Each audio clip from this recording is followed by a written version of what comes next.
안녕하십니까. 다물 이병도입니다. 짐 크레이머는 시장이 약한 손의 투자자를 제거하는 조정기간에 있다고 말합니다. 2023년 1월 19일 오늘의 시황은 짐 크레머가 말하듯이 투자자들에게 주식이 적어도 가까운 장래에는 계속 하락할 수 있다고 경고합니다. 12월 소매 판매 데이터가 경기 침체에 대한 두려움을 고조시키고 투자자들이 이달 초 이익을 취한 후 수요일 주식이 폭락했습니다.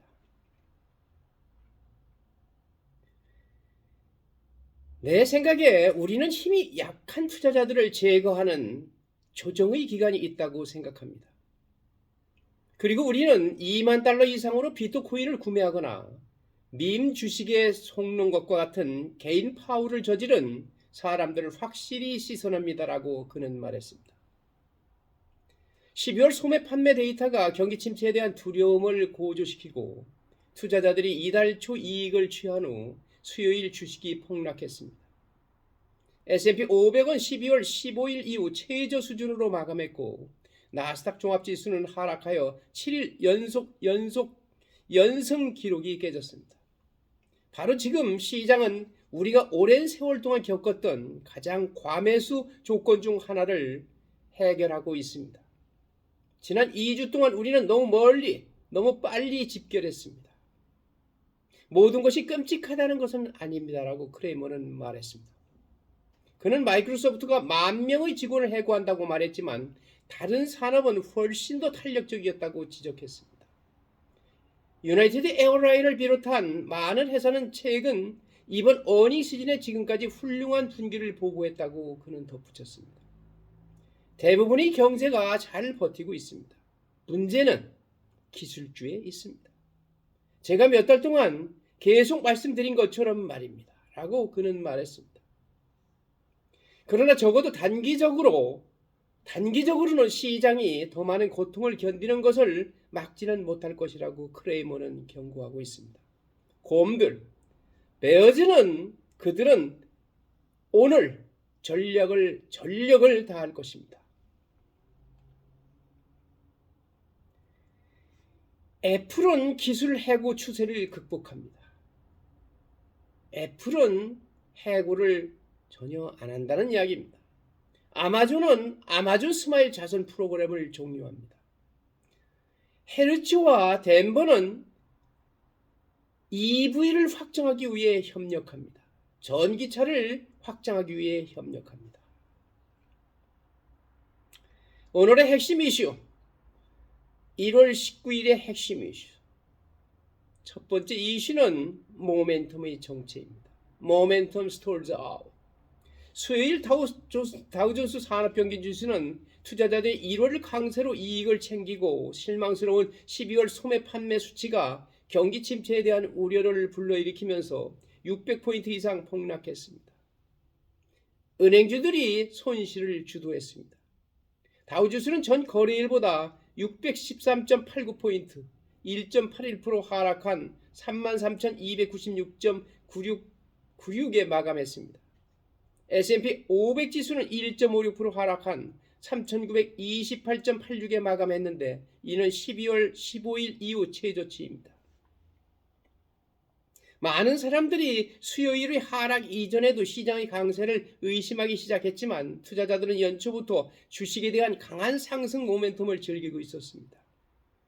다우지수는 여전히 이번 달에 0.45% 상승한 반면 S&P와 나스닥 지수는 여전히 각각 2.33%와 4.6% 상승했습니다. 수요일은 주식에 대한 전반적으로 거칠었습니다. 다우지수는 12월 중순 이후 최악의 날을 보냈고 나스닥 지수는 7월 연속 행진을 이어갔습니다. 약한 경제 데이터와 마찬가지로 은행주도 시장을 압박했습니다. 휠 소매 판매는 실망스러웠고 도매 인플레이션을 측정하는 생산자 물가지수는 예상보다 약했습니다. 1월 19일 동부표준시로 11시 50분 현재 다우지수는 연준이 과도한 긴축에 대한 우려로 300포인트 이상 하락하고 있습니다. 인플레이션이 둔화조짐에도 불구하고 연준이 금리를 계속 인상할 것이라는 투자자들의 우려가 커지면서 목요일 주가는 하락하고 있습니다. 다우존스 산업평균지수는 298포인트, 0.98포인트 하락해 1월 상승분을 소거했습니다. S&P 500과 나스닥 컴포지트는 각각 0.8%와 1% 하락했지만 여전히 월간 상승세를 이어가고 있습니다. 모든 주요 평균은 마이너스 주 동안 페이스를 유지하고 있습니다. 다우지수는 3.5% 하락했고 S&P와 나스닥 지수는 매주 2% 이상 하락했습니다.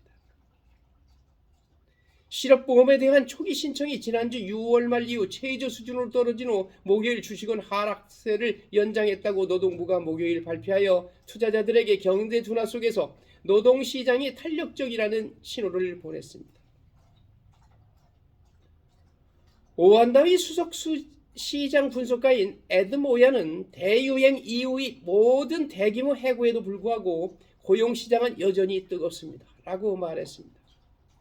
연준이 편안하게 금리를 동결할 수 있도록 노동시장이 무너져야 합니다. 크레임은 1월 14일로 끝나는 주일 계절 조정 중 총 19만 건으로 이전 기간보다 15,000건이 감소했습니다. 다우존스가 조사한 경제학자들은 21만 5천 건을 찾고 있었습니다. 투자자들은 또한 최신 데이터와 연준의 발언을 분석하여 금리가 얼마나 높아질지에 대한 단서를 찾고 있습니다.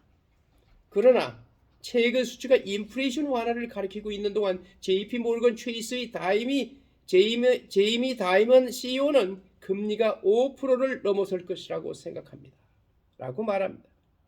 다이먼은 스위스 다보스에서 열린 세계경제포럼에서 CNBC의 스코크 박스와의 인터뷰에서 인플레이션이 너무 빨리 사라지지 않을 것이라고 말했습니다. 월가는 지난 세션에서 벗어나고 있습니다. 수요일 S&P 500 지수는 12월 15일 이후 최악의 날이 1.56% 하락했습니다. 다우지수는 613포인트 1.81% 이상 하락했습니다. 기술주 중심의 나스닥 종합지수는 1.24% 하락하여 7일 연속 상승세를 보였습니다. JP 모건, 뱅크 오브 아메리카 및 웰즈 화고와 같은 은행 주식은 하락하여 더 넓은 시장에 무게를 두었습니다. 실망스러운 소매 판매와 예상보다 약한 생산자 물가지수 수치가 경기 침체 우려를 촉발시켜 수요일 주식을 하락시켰습니다.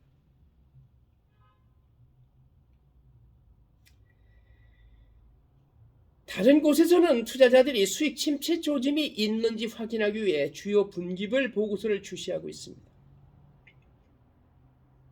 모건 스탠리 CEO 제임스 골만은 낙관적으로 인플레이션이 정점에 도달했다고 말하고 있습니다. 모건 스탠리 CEO 제임스 골만은 올해 시장에 대해 낙관적입니다. 첫째, 인플레이션이 더 낮다고 그는 목요일 스위스 다보스에서 열린 세계경제 포럼에서 CNBC의 스코크 박사와의 인터뷰에서 말했습니다. 첫째, 인플레이션이 더 낮다고 그는 목요일 스위스 다보스에서 열린 세계 경제 포럼에서 이렇게 이야기합니다. 분명히 인플레이션이 정점을 찍었습니다. 그것은 더 이상 질문이 아니라 사실입니다. 문제는 그들이 2%에 도달할 수 있고 4% 부근에서 안정화하는 것과 비교하여 2%에 도달하기 위해 얼마나 열심히 노력할 것인가입니다. 라고 골만은 말합니다. 그는 2월 회의에서 연준이 이 금리를 25베이스포인트 인상하고 다음 회의에서 또 25베이스포인트 인상한 후 일시 정지하는 것을 볼 수 있습니다. 그건 믿기지 않는 일이 아닙니다. 라고 그는 말했습니다. 궁극적으로 대략 4%의 실업률, 4%의 인플레이션, 4%의 이자율이 있을 수 있다고 골만은 말했습니다. 우리가 그런 종류의 영역에 들어가면 처리할 수 있습니다. 일시 중지하기에 적절한 시간입니다. 요금 인상이 시스템을 위해 작동하도록 놔두십시오. 라고 그는 말했습니다. 동시에 중국의 경제적 피벗의 경제의 정책 전환의 신호인 최근 미중 회담도 빅딜이라고 고먼은 말했습니다. 궁극적으로 고먼은 S&P 500이 올해를 3,900으로 마감했습니다. 오늘의 두 번째 이슈는 애플이 정리해고를 피하는 이유에 대한 이야기입니다. Why Apple is dodging layoffs?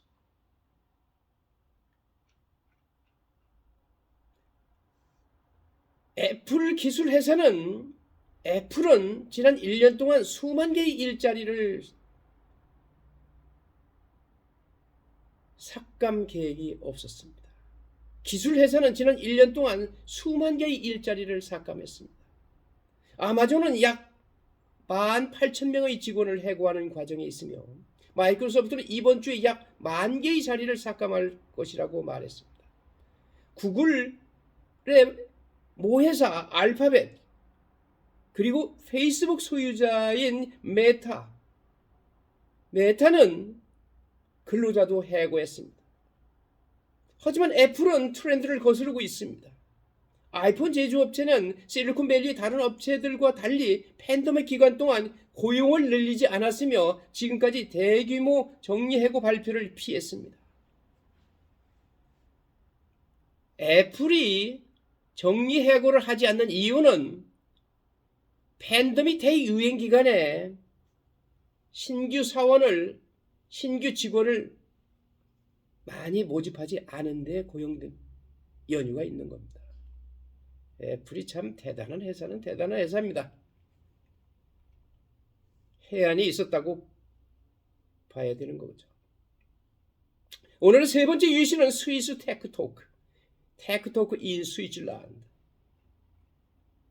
제닛 앨런 재무부 장관과 유호 중국 부총리가 쭈리에서 만나 고위급 경제회담을 했습니다. 재무부는 솔직하고 실질적이며 건설적인 대화를 통해 거시경제와 금융 발전에 대한 의견을 교환했다고 밝혔습니다. 중국 정부의 회의 요약은 옐렌과 류호가 미국 기술 정책에 대해 논의했다고 말하면서 보다 구체적인 요점을 제시했습니다. 바이든 행정부는 미국 기업이 고급 반도체에서 중국 기업과 협력하는 것을 금지했으며 트럼프 시대의 중국에 대한 관세도 계속했습니다. 중국 정부는 미국 측이 정책이 양측에 미치는 영향을 주의를 기울이기를 희망한다고 중국 신문은 전했습니다. 오늘의 네 번째 이슈, 아마존 스마일 종료 예정. 아마존 스마일 is coming to an end. 아마존은 요즘 단순히 일자리를 줄이는 것이 아닙니다. 전자 소매 및 클라우드 컴퓨팅 거인은 비용 절감을 위한 광범위한 계획의 일환으로 다음 달 자선 기부 프로그램인 아마존 스마일을 종료할 것이라고 말했습니다. 모든 대기업들이 사느냐 죽느냐의 시점에서 할 수 있는 일은 다 하는 것 같습니다. 또한 아마존은 적격 구매의 일정 비율을 쇼핑객이 선호하는 자선단체에 기부하는 이 프로그램이 평균 기부 금액이 $230에 불과한 실망스러운 결과를 낳았다고 말했습니다. 아마존은 거의 10년이 지난 후에도 프로그램은 우리가 원래 기대했던 영향을 미칠 만큼 성장하지 못했다고 말했습니다. 전 세계적으로 100만 개 이상의 자격을 갖춘 조직이 너무 많아서 영향력을 행사할 수 있는 우리의 능력이 종종 너무 얕게 퍼져 있습니다. 하면서 아마존 스마일 자선 사업을 접겠다고 이야기하는 겁니다. 오늘의 다섯 번째 핵심 이슈, 일렉트릭 비이클, 전기 자동차에 대한 마일 하이의 희망, 마일 하이 호프스 for the EVs. 렌터카 대기업인 허츠가 전기자동차 사용 확대를 추진하는 주요 업체 중 하나가 되었습니다. 목요일 이 회사는 덴버와 광범위한 파트너십을 발표하여 약 5,000대의 전기자동차를 도시에 추가할 예정이며 공항과 덴버 주변에 전기자동차 충전소를 설치하여 소외된 지역사회에 중점을 둘 것이라고 발표했습니다. 덴버시장 마이클 행쿡은 CNBC와의 인터뷰에서 나는 항상 형평성과 커뮤니티가 뒤처지는 방식에 대해 걱정합니다. 전기화는 지속 가능성을 향한 움직임의 한 가지 진전이며 더 빠르게 움직일 것입니다. 허르츠는 이 프로그램을 다른 도시로도 확장하기를 희망하고 있습니다. 오늘의 5가지 핵심 이슈를 종합해보면 리세션에 대비한, 혹시도 올지 모르는 리세션에 대비한 대기업들의 전략이 적나라하게 드러나는 것입니다. 여러분, 미국의 주식시장은 기업의 이익 시연에 나오는 것입니다. 기업의 이익 시연에 나오는 겁니다. 기업은 어제보다는 오늘, 내일 더 이익을 실현해야 됩니다. 그것을 위해서는 정리해고도 과감하게 취하고 여러 가지 필요한 사업도 이익 시연에 지장을 초래하면 과감하게 던지는 그런 전략을 쓰고 있습니다. 공부하는 투자자 여러분, 그리고 현명한 투자자를 지향하는 여러분, 오늘 하루도 여러분 행복하십시오. 오늘 하루도 여러분이 현명한 투자자의 길을 저와 함께 해주셔서 대단히 감사합니다. 대단히 감사합니다.